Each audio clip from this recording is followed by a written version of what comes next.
Ladies and gentlemen, boys and girls, all of my movie lovers out there, welcome back to the channel. Elliot here, all buckled up. It is like 20 degrees. It snowed earlier. The snow's good now, but we're out here for a reason, and that's to go to Pandora for the third time.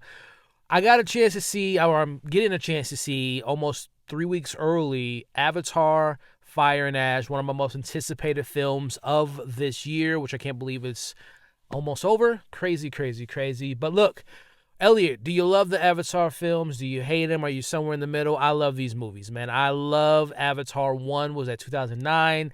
2023 was the sequel. I love that one even more. And when it comes to this third one, I intentionally stayed away from like most of the marketing, the promotions, because this is like when you think about it, there was a 14-year, 13-year gap between 1 and 2, and now we have a 2-year gap between 2 and 3. So I'm like, you know what? Let me separate myself from the marketing for I can just kind of, try to recapture that anticipation that we got from even though obviously it's 13 years versus 2 years, but I'm really, really excited for this one because I never bet against James Cameron, like never, ever, ever. So I'm anticipating this to be good. I believe this is the longest of the three. This is the longest movie I've probably seen this year at like 3 hours and 15 minutes. The regiment was already in place. I have not drinking water since earlier this afternoon. I've used the restroom before I left. I'm going to use the restroom before I go in where I can fully lock in. And I believe we're going to be seeing it in the IMAX in 3D. So, for glasses wearer like myself, those are always fun. But nonetheless, ladies and gentlemen, I am here to go back to Pandora. I'm here for the story, the characters, the spectacle of it all, the visual effects of it all. And the one thing that I'm nervous about is the spider of it all, because if you see my review of the second one, there was a couple issues, but one of my main issues was the focus on Spider. I did not like the character, how it was written. I didn't like Jack Champion. I like him as an actor, but I did not like him in that role. So I'm hoping that, and I know Spider's going to be very important in this one, I'm hoping that things have changed for the better. We got Lolok, stepping up as, what happened in the first one with losing his older brother and all that different stuff. So, yeah, man, we are here to talk about the film. When I get back, I'm going to share my thoughts, what worked, what didn't work, if it's worth checking out. Is it the best of the three? Should there be more? Because James Cameron's like, I don't know, guys. If you don't see it, we won't. Come on, James, get out of here. But anyway, when I get back, I'm going to be sharing my thoughts about this second one. And hopefully I have some good news. And if I don't, we're going to be honest about it. But I'll see you all on the other side. And let's go to Pandora, baby. And we are back. It is December 1st, 2025. I'm a kid of the 90s where James Cameron, in my opinion, was at the pinnacle of his entering the stratosphere of one of the greatest directors of all time, right? Terminator 2, True Lies, I mean, the list goes on. The man never misses. Ladies and gentlemen, I am here to report, from my humble opinion, this is, for me, a bad James Cameron movie. We're talking about Avatar Fire and Ash, which they should change that title because, as we'll talk about in this non-spoiler review, it doesn't live up to the hype, or I should say live up to the title. It doesn't live up to the previous two. This film did not work for me on so many levels that we're going to talk about here today. But before we do, you all heard my thoughts before going into the film, but thank you all for continuing to watch. If you're still here, like, share, comment, subscribe. Let me know your favorite James Cameron film. How would you rank these movies? What worked, what didn't work? Let me know in the comments. Let me get some positives. I don't want to overlook the incredible feat of what these films do on a visual presentation. There's no film that looks better than Avatar. When it comes to the visual effects, the incredible team that they have putting these films together, James Cameron, the cinematographers, the VFX designers, everyone brings their game when it comes to visually giving us a spectacle. Like, there is no thing like an Avatar film in the theater, like, not to put all the pressure on these movies, but these are the type of movies that I think in the coming generations are what people are going to gravitate to, like seeing these type of movies. It's a, unfortunate thing that we come to that society where we have to wait for these movies to get excited for. But with all that being said, this is worthy of that type of excitement, engagement, entertainment. It is a beautiful film that is just on a technical level, a masterpiece. What else did I like? Jake and Nateri, they are fine in this movie. They are, we've obviously followed them in the previous film, so we have that emotional connection. We have a history. We know who these characters are. So the stuff I like about them, fighters, resilient, they fight for their family, they fight for their loved ones. That stuff is still pretty strong in this one to a degree. There are some weird things in this movie that I enjoyed that I wish the film would have leaned in a little bit more to explore the weird elements that are literally brought to life for the first time in this franchise. I'm like, that is interesting. Can we stick here? No, we can't. Okay, James, we don't want to focus on a certain character that we'll get to in a second. So I like the weirdness, the ambitions to an extent. It's almost too ambitious, but I like the swings that it takes at points. There is a movie in here that is very compelling, and it involves the Ash tribe. I was so invested, compelled, enthralled by this tribe. They were menacing. They were scary. They were relentless. They were unstoppable at a certain point in this film. Like, Jake had no answers.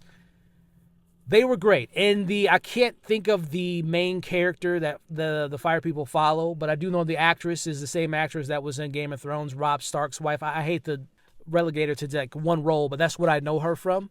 That character is great. That lead character who led the fire people was a phenomenal villain. Wish they could have did more with her, but what we get with her, up until a point, was fantastic. Ladies and gentlemen, I tried my best. That's my pros. Negatively speaking, this film fails on so many levels. It is insane. First off, without getting too much into the weeds, we open this film. It's basically a 20-minute prologue to the last film, which works to an extent. Like, let's carry the emotional weight of losing their child. What happened in the last movie to a certain, we're playing on those beats, and it's like, okay, all right, we got 3 hours. We got 3 hours to be here. I understand relegating some time to the previous film, on top of the fact that, again, the time difference from 1 and 2, we had to catch up a lot, right? Well, this one we were 3 years removed. We're right back into the story. I don't even think weeks passed by from 2 to 3. I think we're talking literally maybe a couple days, if that. We open this film in a way that I'm all right, we resolve certain things. Let's go into this new story. And the story here, you talk about a dog chasing his tail. It is all over the map. It's all over Pandora. This film does not know where it wants to go, who's the main character, what's the themes that we're really focusing on, I hate to sound like this, what's the point of these characters and the motivations that they're striving for. It is so confused of what it wants to be. Like, James Cameron has recently said in interviews, like, this might be the last one. It's like, sure, James, but I think there's some truth in that. I think he even knows that the idea, the well that he had 20 years ago or 30 years ago, I think we've drained the water out of the Pandora at this point. This was supposed to be Lolak's movie, right? The second child of Jake and Nateri's son. He's narrating the film. This is his film.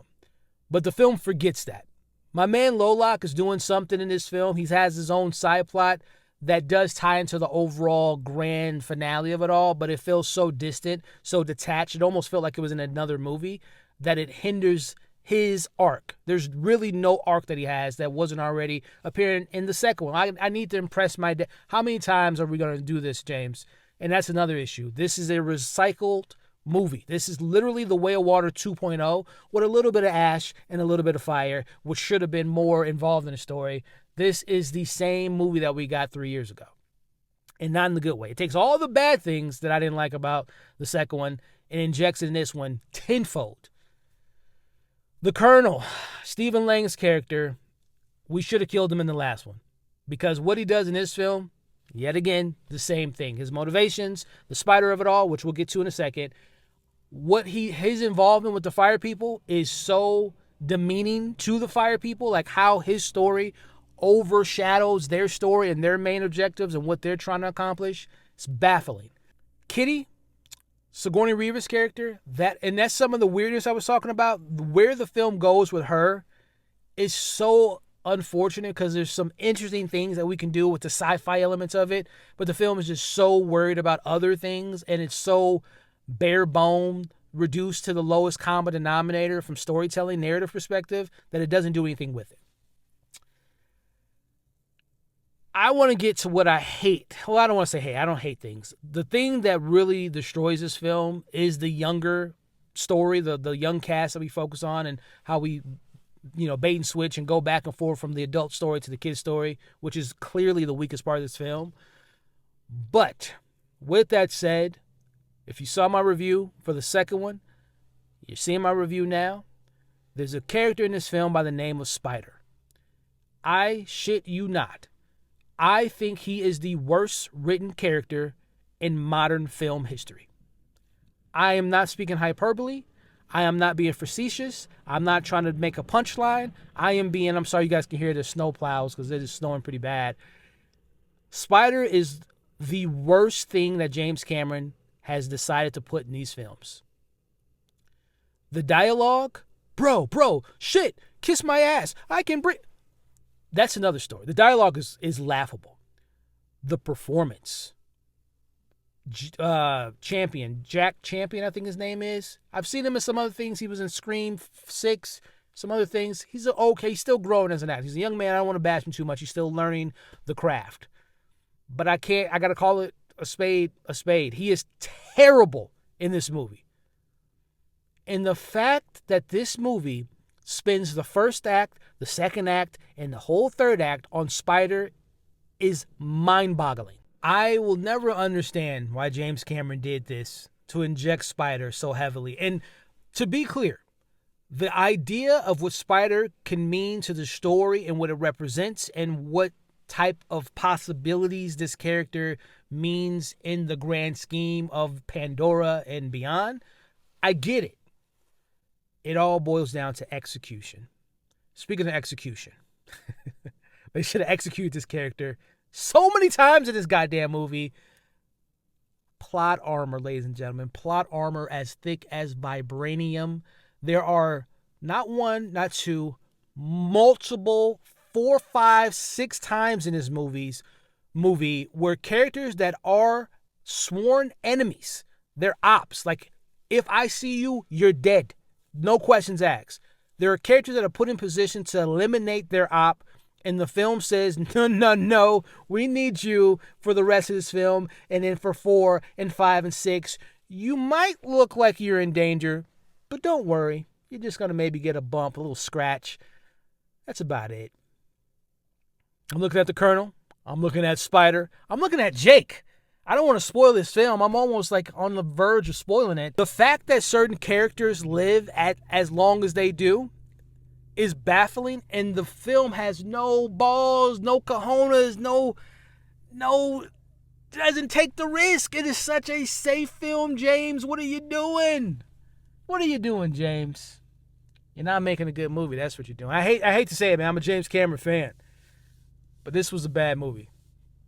This was a bad movie, y'all. Structurally, narratively, this is easily the weakest of the three. I don't need any more Pandora stories after this. If this is what James is giving us, and knowing that the kids are supposed to be the main story moving forward, nah, I'm good. I'm good. Get me off this boat. I'm off this ride. It hurts me to say this, guys, because I love Avatar 1. I'm not one of those people that hates on it 15 years later. I think it is a wonderful experience, theatrically and at home. I mean this in my heart. I love Way of Water. Emotionally, narratively, it's a better movie. And that comes from someone that loves the first one. This third one is a complete miss. It is a misfire on a lot of levels. Besides, the technical levels. Besides some of the weirdness of the film. Besides Jake and the Terry. Everything else for me in this movie, Lolak, Turk, Kitty, Spider, the Colonel.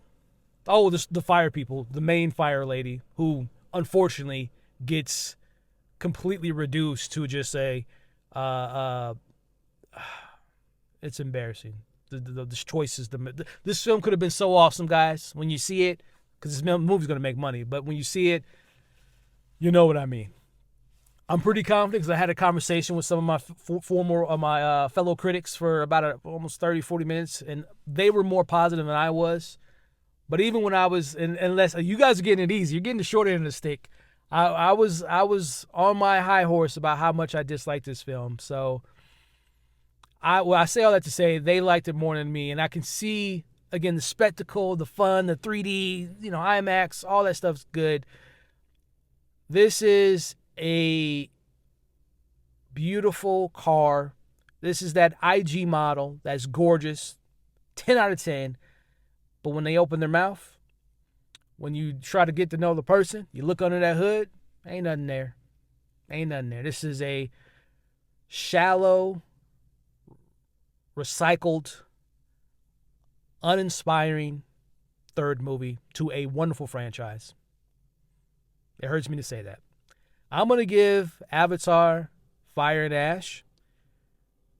I can't believe this is coming out of my mouth. I didn't know this day would come. But I'm going to give it a 2 out of 5.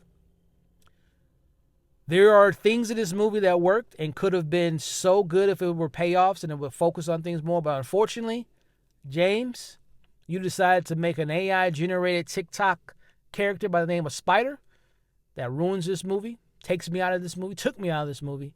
There are lines in this movie by Spider that are absolutely ridiculous. 2 out of 5. I didn't like it. I'm being nice, too, by giving it a 2. But it's James Cameron, and it does look good. 2 out of 5 for me, y'all. Like, share, comment, consider subscribing. This is the last, big movie for me this year. I still have some other things to catch up on, but as far as, anticipated, this was the one. And my balloon was burst. I'll see you all soon. Stay safe. If you're in the snow like I am, stay safe. I'll see you guys again.